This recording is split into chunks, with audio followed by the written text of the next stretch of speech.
अब हम फिजिक्स पढ़ेंगे, तो आप लोग फिजिक्स निकाल लीजिए और मुझे बताइएगा कि लास्ट क्लास, कल की क्लास में हमने क्या पढ़ा था लास्ट। कल मैं शायद न्यूमेरिकल करा रहा था आपको, टॉपिक के साथ साथ। जी। ठीक है।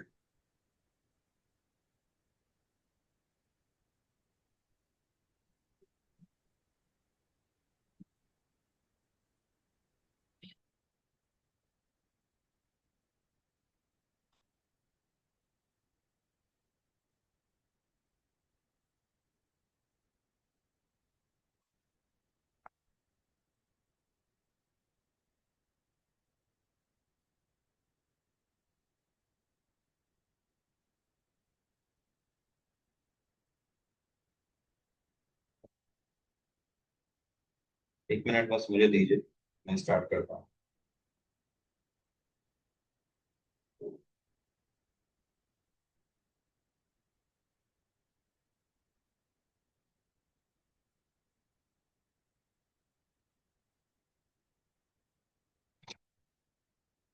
Six, 18, 11। सर अब जो पढ़ना है उसका थोड़ा, कल मैंने शायद जाते जाते आपको पढ़ाया था रिफ्लेक्टिंग सरफेसेस के बारे में, स्फेरिकल सरफेसेस के बारे में। क्या मैं राइट?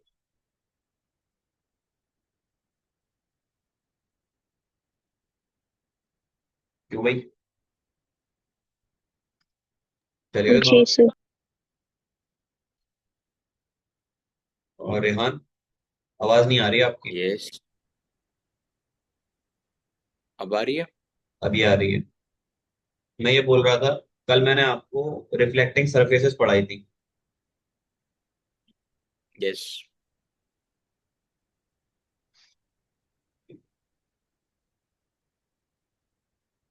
क्या हो गया? अभी जा रहे हो? कार निकाल ली फैसल भाई ने? हाँ, टाइम लगेगा अभी।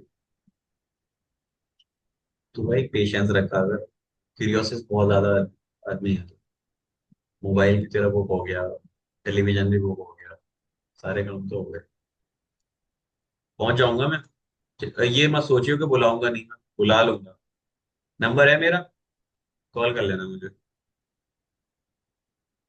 देखिए, कल जो मैंने बात बताई थी, वो बताई थी दो तरह के लेंसेज के बारे में। एक तरफ आपके कॉनकेव लेंसेज थे, या कह लीजिए कॉनकेव सरफेस थी, और दूसरी तरफ आपकी कॉन्वेक्स सरफेस थी।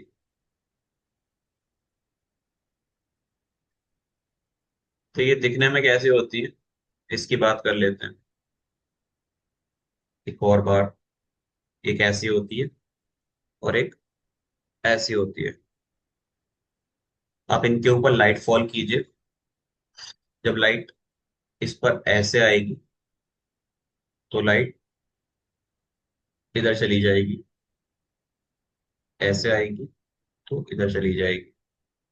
इसको बोलते हैं डाइवर्जन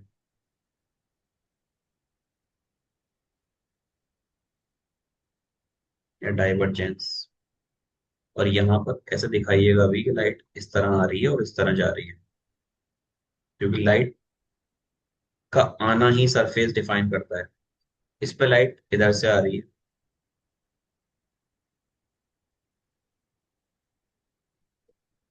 और ये इसको कन्वर्ज करा के ले जाएगा एक पॉइंट।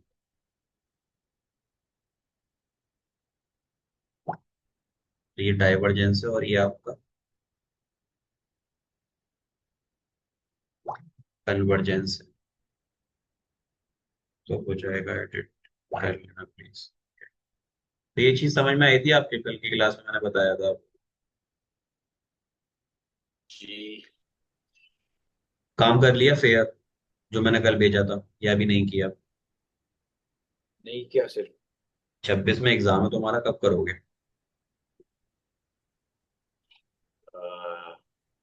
करेंगे। कब, 26 के बाद? नहीं आज आपका कैमरा ऑन नहीं है रेहान? सर, वो चार्ज पे डाला हूँ मैं। अच्छा। तो देखिए यहाँ पर ना कुछ चीजें हैं हमें जो लिखनी है, ध्यान से आप वो लिख लीजिएगा। मैंने बोला था भेजने की आपको। Sir video. वीडियो नहीं, मैंने कुछ अलग से चीजें भेजने को बोला था आपको। आपने कल पिक्चर्स भेजी थी। अच्छा, कल पिक्चर भेजी थी? कल पिक्चर तो पुराने वक्त की थी वो, जो मैंने न्यूमेरिकल कराए थे। जी।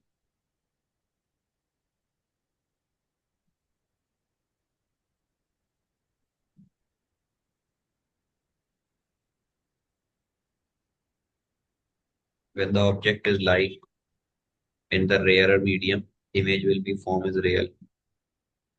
देखो मैं आपको दो तीन बातें समझाता हूँ, एक काम करता हूँ। टॉपिक समझने से पहले ना एक दो बातें समझिए, और वो हैं इस चीज के बारे में।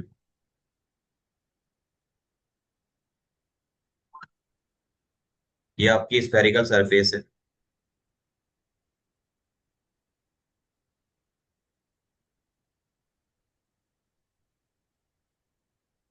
इसमें जहां ये पॉइंट है, ये पॉइंट पोल मान लो, इसका फोकस इधर है और इसका सेंटर ऑफ कर्वेचर इधर होगा।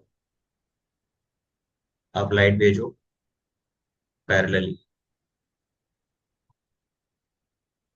रिफ्लेक्शन के लॉ याद है या भूल गए?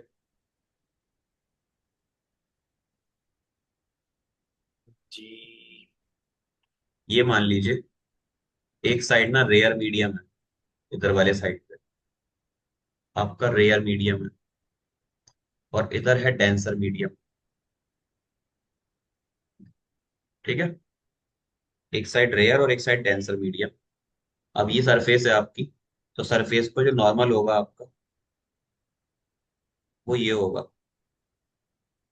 इसको बोलूंगा नॉर्मल N1। आप खुद बताइए मुझे कि अगर लाइट ऐसे करके आ रही है, ये इंसिडेंट रे है, रेयर से डेंसर में जब आप जाएंगे तो light toward the normal band करती है या अवे फ्रॉम द नॉर्मल जाती है? Light away from the normal. अच्छा, when the light is traveling from rare medium to denser medium, it move away from the normal। कौन बोला था ये बात? भाई मैंने आपको ऐसे करके एक डायग्राम बनाया था। ऊपर एयर थी, नीचे ग्लास था, ये आपका नॉर्मल डायरेक्शन था। आपने लाइट इसके ऊपर गिराई थी, लाइट को जाना सीधे चाहिए था, लेकिन light toward the normal band कर जाती है, नॉर्मल की तरफ बैंड कर रही थी। तो आपका नॉर्मल तो ये है, लाइट को जाना चाहिए था सीधे, लेकिन लाइट सीधे न जाकर क्या करेगी, टूवर्ड दी नॉर्मल बैंड कर जाएगी। इसी तरह ये आपकी लाइट आ रही है,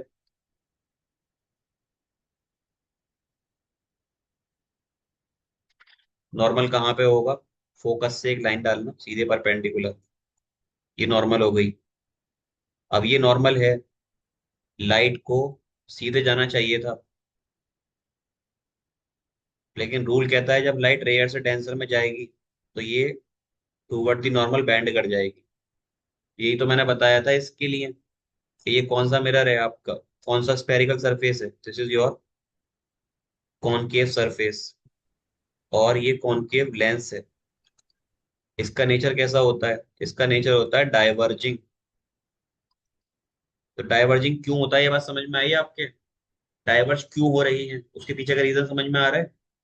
क्योंकि आप रेयर से डेंसर यस। जा रहे हो। दोनों लोगों के समझ में आ रहा है या अभी नहीं आ रहा?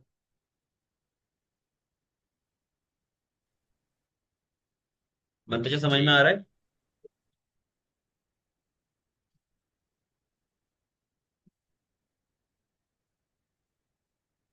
तो मंतशा समझ में आ रहा है बेटा आपके?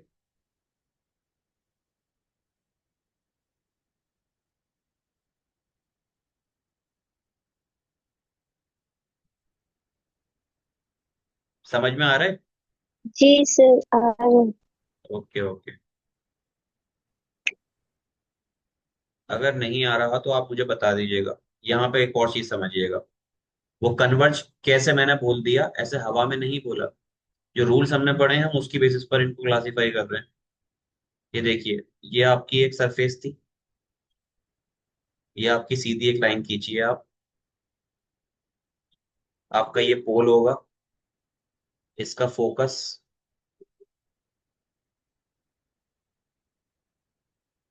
इसका focus and centre of curvature इधर की तरफ होगा। आप यहाँ से लाइट डालिए। सीधे लाइट आई। नॉर्मल जो बनता है वो एक ऐसे बनेगा और एक नॉर्मल में ऐसे डाल लेगा। तो इधर की तरफ आपने लिखा कि ये रेयर मीडियम है और इधर डेंसर मीडियम है।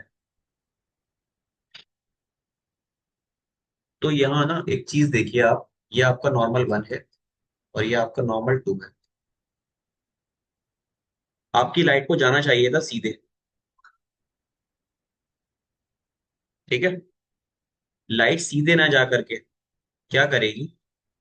लाइट सीधे ना जाकर लाइट के पास एक कॉन्सेप्ट है खुद को कन्वर्ज कराने का। तो कन्वर्ज यहाँ पे कैसे होगी? आप रेयर से डेंसर जाते हो तो light toward the normal bend करती है। तो नॉर्मल कहाँ है आपका? ये रहा नॉर्मल। लाइट सीधे ना जाकर लाइट कन्वर्ज कर जाएगी। लाइट यहां से आएगी सीधे, सीधे ना जाकर के वो टूवर्ड दी नॉर्मल बैंड कर जाएगी। तो लाइट इस तरीके से यहाँ कन्वर्ज होती है। तो इसका नेचर हमने क्या बोल दिया कि ये हमारा कॉन्वेक्स सरफेस है, जो कि क्या करती है? लाइट को कन्वर्ज कराने का काम करती है। क्लियर है? जी। ओके। ये सब क्यों बता रहा हूँ? क्योंकि आगे के जो डेरिवेशन है इन पॉइंट्स पर डिपेंड करेंगे पूरे पूरे तौर से। यहाँ कुछ अजम्पशन है वो मैं भेज दूंगा आपको, उसकी जगह छोड़ देता हूँ। इसको बनाने के बाद आपको कुछ अजम्पशन लिखने पड़ेंगे, वो लिख लीजिएगा ठीक है अपने नोट्स में। मैं आपकी अगली हेडिंग की तरफ चलता हूँ जो आपके एग्जाम में पूछी जाती है।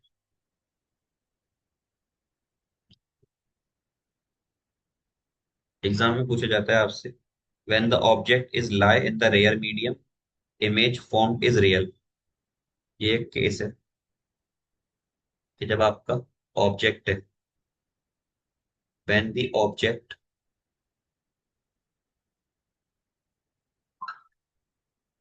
Is lie in the rare medium,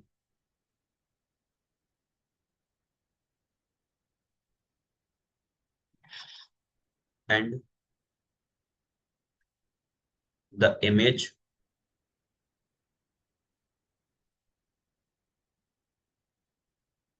is formed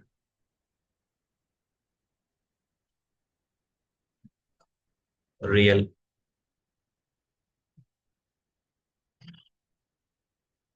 तो आपको बताना है क्या होगा। रियल मीडियम, रेयर मीडियम और इमेज जो फॉर्म होगी वो रियल। ये क्वेश्चन करके आता है, आपको यहाँ पर इसको फॉर्म करके दिखाना पड़ता है कि क्या होता है।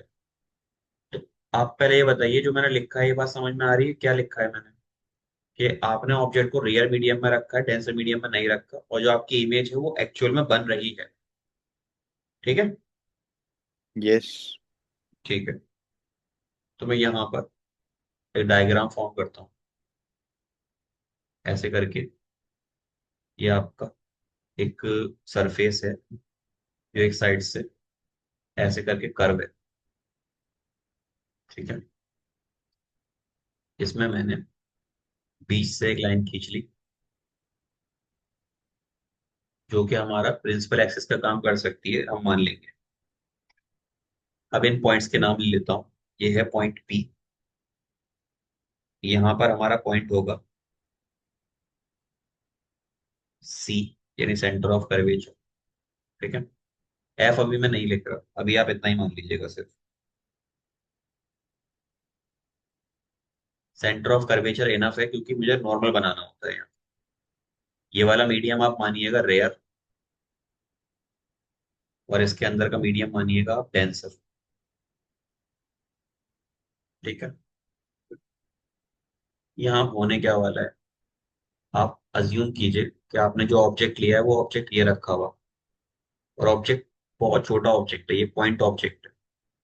तो आप यहाँ से लाइट भेजिए। लाइट भेजने से पहले आप लाइट कहाँ से भेजोगे, ऑब्जेक्ट के टॉप से भेजोगे, वो जाकर टकराएगी इससे। अब लाइट को जाना चाहिए था सीधे, क्योंकि लाइट ऐसे करके आ रही है। लेकिन जब आप रेयर मीडियम से डेंसर मीडियम में जाते हैं तो लाइट नॉर्मल की तरफ बैंड कर जाती है। तो नॉर्मल कहाँ है आपका, ये समझिए। ये है मेरा सी, सेंटर ऑफ कर्वेचर।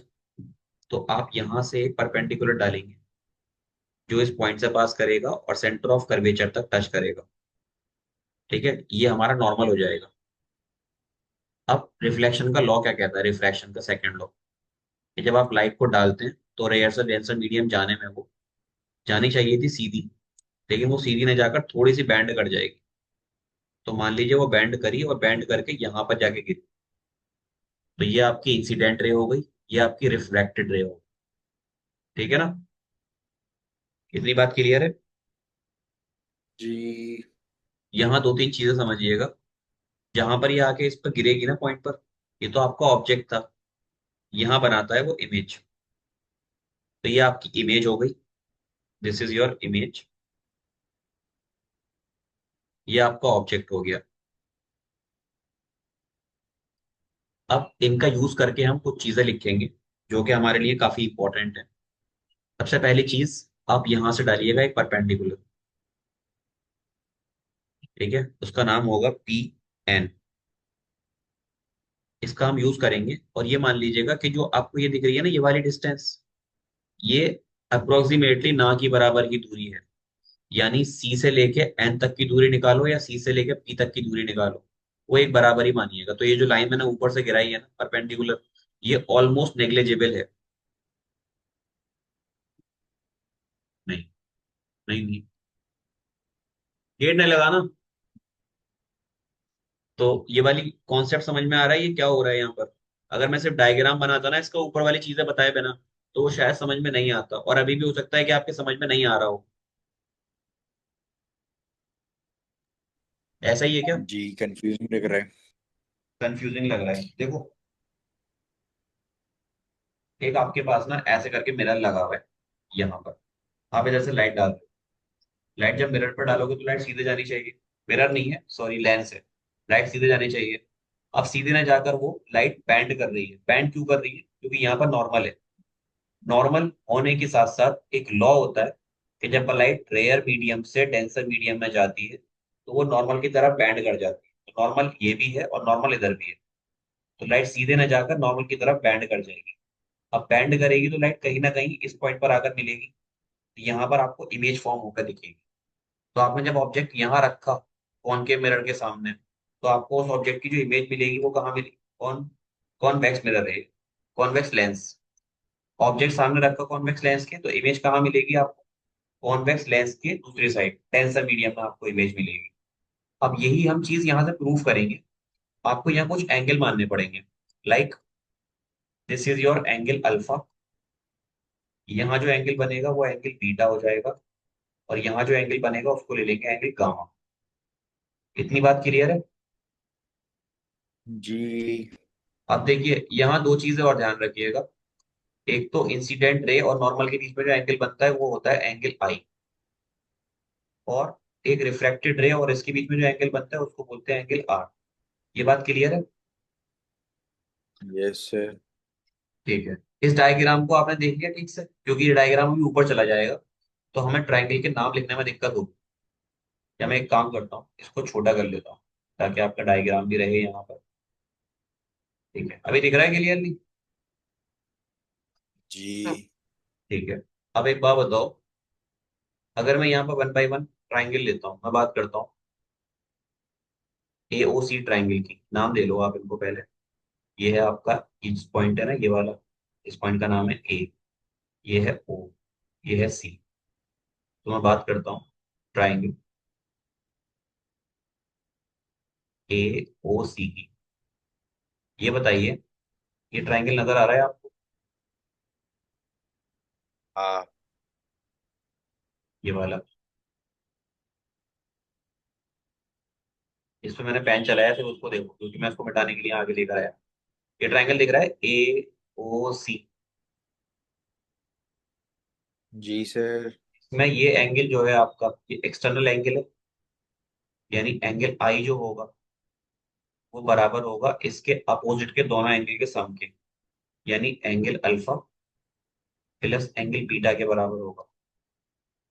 होगा? जी। बीटा नहीं है, सॉरी, सी तो ये है ना। जी जी, सॉरी सॉरी, बीटा नहीं, गामा आएगा। ये गामा है, अल्फा प्लस गामा। तो एंगल आई बराबर होगा एंगल अल्फा प्लस गामा के। ठीक है।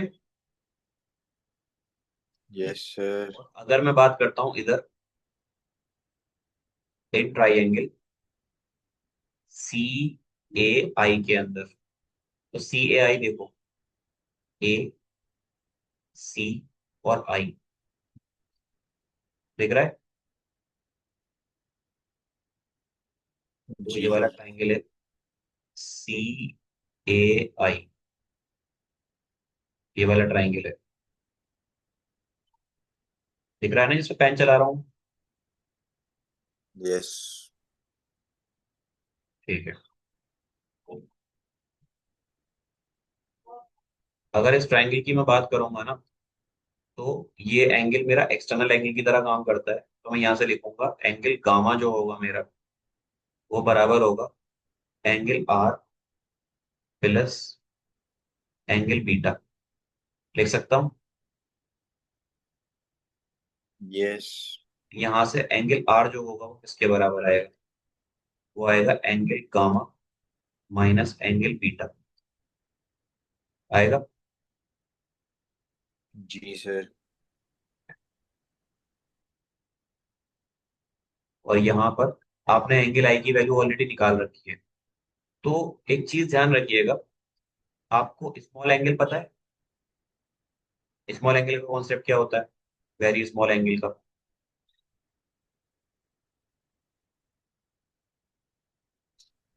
देखो, मैंने आपको 11th क्लास के फर्स्ट चैप्टर में पढ़ाया होगा ये वाली चीज, या आपने खुद से पढ़ी होगी। स्मॉल एंगल के केस में अगर आपका थीटा बहुत छोटा एंगल है तो आप लिखते हैं साइन थीटा बराबर होता है थीटा के, या फिर आप लिखते हैं टेन थीटा जो होता है वो अप्रोक्सीमेटली थीटा के बराबर होता है। ये वाली बात पता है आपको? यस। 10 बजे के बाद, 10 बजे के बाद पापा भी आ रहे हैं क्या? ये चीज पढ़ी है आप लोगों ने? यस। पढ़ी है मंतशा कभी ये वाली चीज?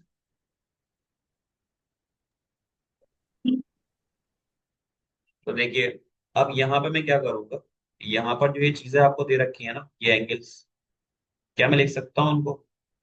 एंगल अल्फा को टेन अल्फा, एंगल गामा को टेन गामा, एंगल बीटा को टेन बीटा, लिख सकता हूँ ये वाली चीज? जी। ठीक है। अब आप मुझे एक बात बताइए, क्या मैं इसको लिख सकता हूँ angle I is equal to, जा रही हो माँ? कुछ ले जा रही हो क्या? अच्छा, मंगाया है? ठीक है। क्या पापड़ी मंगाई है?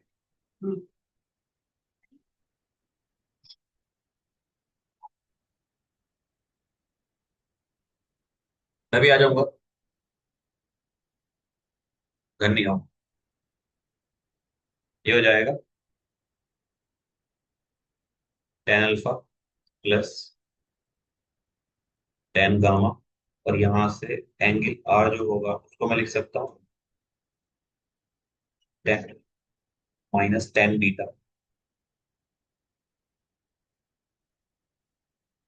लिख सकता हूँ इस चीज को।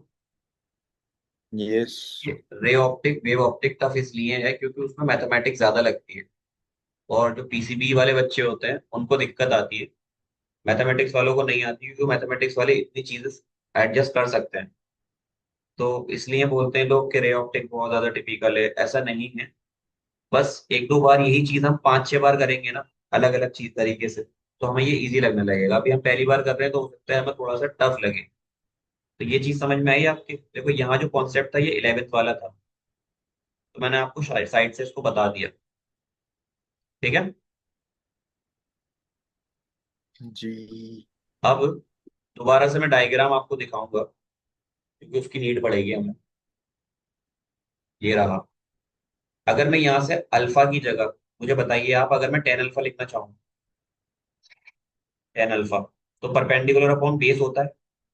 परपेंडिकुलर की जगह मैं क्या लिखूंगा? an। और बेस की जगह क्या लिखूंगा? on।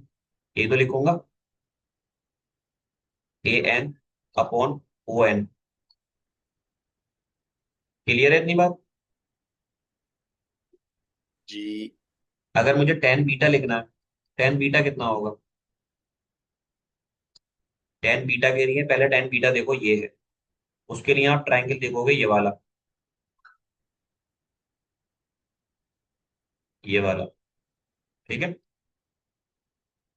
तो सर, अब वापस मार्क करेंगे, नहीं दिख रहा हूँ। अच्छा अच्छा, दोबारा आपने मिनिमाइज कर लिया ना इसको?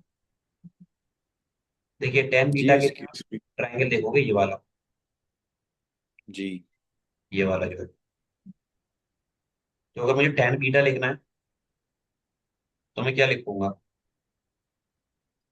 ए ten N by A N by I N से आई। लेकर एन तक, या एन आई, आई एन। ठीक है। एक और चीज है मेरे पास लिखने को, 10 गामा। 10 गामा को क्या लिखूंगा? 10 गामा ये है, ये वाला ट्राइंगल,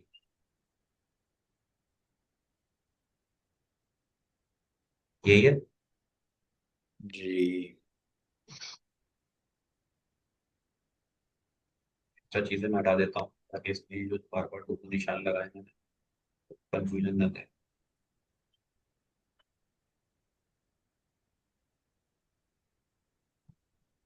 10 गामा कितना हो जाएगा? 10 गामा हो जाएगा an अपॉन cn। अब ना आप एक चीज ध्यान रखो, और वो ये है, मैं यहाँ पे लिखाता हूँ साइड से। ये जो आपने ओ एन लिखा है ना, ओ एन यानी यहां से यहां तक की डिस्टेंस, बेसिकली ये ओ एन ओ पी के बराबर ही है, तो मैं इसको लिख सकता हूँ ए एन अपॉन ओ पी, क्योंकि ये बहुत छोटी डिस्टेंस है, बहुत छोटी, तो इसको आप नेगलेक्ट कर सकते हो। इसी तरह से आपने एन से लेके आई तक की डिस्टेंस लिखी है, आई एन यहाँ पर, तो आई एन जैसी कोई डिस्टेंस है नहीं। यहां से पी तक की डिस्टेंस ले लो तो ये हो जाएगा ए एन अपॉन पी आई। और यहाँ पर सी एन जैसी कोई डिस्टेंस नहीं है, तो इसकी जगह आप लिख सकते हैं ए एन अपॉन सी पी। ये चीज ध्यान रखिएगा, ये तीन चीज है। ठीक है। जी। ये बात समझ में आई आप लोगों की? यस। ठीक है। तो ये मैंने ऊपर लिखा दिया था, अब मैं इसको नीचे लिखा देता हूँ क्योंकि ये जो वैल्यू दिख रही है ना, ये वैल्यूज आपको लिखनी पड़ेगी। आपको 10 अल्फा की जगह आपको क्या लिखना है? आपको 10 बीटा की जगह क्या लिखना है? और आपको 10 गामा की जगह क्या लिखना है? ठीक है। तो मैं लिखा देता हूँ अभी, एक सेकंड।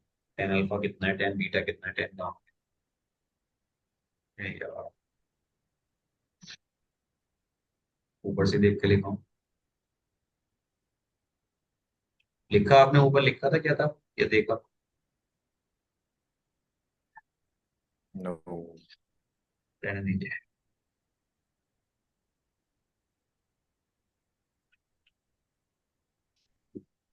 जो आपने टेन अल्फा लिखा है वो आपने लिखा था A N upon O N. जो टेन बीटा लिखा है वो लिखा था ए एन अपॉन एन आई। जो टेन गामा लिखा है वो लिखा था A N upon N C. इन सबको मैंने रिप्लेस करके क्या कर दिया था, ए एन तो सब में ही था, ओ एन को मैंने लिख दिया था ओ पी। ए एन ऊपर था, आई एन को मैंने लिख दिया था पी आई, और ए एन ऊपर था, एन सी को मैंने लिख दिया था सी पी। अगर आप डायग्राम को देखोगे ना, तो ये जो ओपी है ये ऑब्जेक्ट से मिरर तक की दूरी है, इसको बोलते हैं यू। जो पी आई है ये इमेज से मिरर तक की दूरी है, उसको बोलते हैं इमेज डिस्टेंस। और जो सीपी है ये सेंटर ऑफ कर्वेचर है, यानी कि ये है आपका आर, ये आपका सीपी है। तो ये जो चीजें मैंने यहाँ पर लिखी थी ना, ये mainly object distance, image distance और आपकी रेडियस ऑफ कर्वेचर है। अब देखो यहाँ पे होने क्या वाला है, एक आपके पास ये वैल्यू है, एक आपके पास ये वैल्यू है, एक आपके पास ये वैल्यू। आप क्या करोगे, आप यहाँ से लिखोगे रिफ्रैक्टिव इंडेक्स, क्योंकि आपने जो ऑब्जेक्ट लिया है ऐसे करके, ये रेयर मीडियम है और ये आपका डेंसर मीडियम है। इसको मान लो मीडियम नंबर वन, इसको मान लो मीडियम नंबर टू। आपकी लाइट वन से टू में जा रही है, ठीक है? तो ऑब्जेक्ट यहाँ है, इमेज यहाँ बन रही है। अगर मैं यहाँ पर कॉन्सेप्ट लगाता हूँ रिफ्रैक्टिव इंडेक्स का, तो क्या लिखोगे? आप लिखोगे रिफ्रैक्टिव इंडेक्स, टू में लाइट जा रही है वन से, उसका फार्मूला होता है sine I upon sine R. यही होता है। जी। इसको मैं लिख सकता हूँ यहाँ से, इसको ऐसे लिख सकता हूँ, ये है mu two upon mu one, और ये है sine I upon sine R. Cross multiply करने पे क्या आएगा? ये आएगा mu one sine I is equal to mu sine R. कोई नई चीज है यहाँ पर अभी तक? नो। नहीं है, क्योंकि ये सब चीज मैं आपको पहले लिखा चुका हूँ। लेकिन यहाँ पे क्या होगा ना, एक चीज आपकी इंट्रोड्यूस होगी। इंट्रोड्यूस क्या होगा? आपका जो साइन आई है इसको आप लिखोगे अप्रोक्सीमेटली एंगल आई, और जो आपका साइन आर है इसको आप लिखोगे अप्रोक्सीमेटली एंगल आर। और इनकी वैल्यू आप ऊपर लिख कर आए हो, तो ये हो जाएगा mu one into sine I की जगह angle I, mu two sine R की जगह एंगल आर। अब यहाँ पे पुट कर दो आप ला करके, ये तो म्यू वन ही रहेगा। यहाँ पर आई की जगह आप लिखोगे ten alpha plus ten gamma is equal to mu. यहाँ आ जाएगा, क्या था ऊपर, ten gamma minus ten beta. ये हो जाएगा ten gamma minus ten beta. इनकी जो वैल्यूज थी आप यहाँ रख दो, mu one under bracket ten alpha की जगह आप क्या लिखोगे? आप लिखोगे ए एन अपॉन अल्फा कितना था, OP, A N upon OP plus gamma कितना था, A N upon C P, A N upon C P. ठीक है, ये है म्यू टू अपॉन ये क्या है, वन अपॉन गामा, यानी कि A N upon C P minus ten beta. Beta की जगह क्या लिखोगे? ए एन तो आएगा, और सी पी की जगह आप लिखोगे पी आई, पी आई। ठीक है। तो ये चीज अब यहाँ से क्या बना लेगी, ये बनाएगी म्यू 1। देखो A N A N common लेके कट जाएगा, आपके पास बचेगा 1/OP plus 1/CP is equal to mu 2 1/CP minus 1/PI। ठीक है ना। अब आपको यहाँ पे सिर्फ वैल्यू रखनी है कि कौन सी चीज है क्या। म्यू 1 ये क्या है, ओपी। ओपी जो है ना आपका, वो ऑब्जेक्ट डिस्टेंस है, और इसको आप लोगे 1/-U, क्योंकि वो नेगेटिव साइड पर है। प्लस सीपी क्या है, ये आपका 1/R है, और आर प्लस है, इज इक्वल टू म्यू 2, ये है 1/CP। यानी कि सीपी कितना था, यहाँ पर सीपी जो था, सीपी आर है, और ये हो जाएगा minus PI image distance 1/B। ये पॉजिटिव की तरफ है। तो ये बात समझ में आई आपके, इतनी बात समझ में आई। जी। यहाँ से यस। तो आपकी शायद ये मीटिंग ओवर हो जाएगी। एक लास्ट कॉन्सेप्ट मुझे इसको इधर उधर करना था, आप इसको अंदर ले जाओ। ये हो जाएगा माइनस का mu 1/U plus mu 1/R is equal to mu 2/R, और ये म्यू 2/B।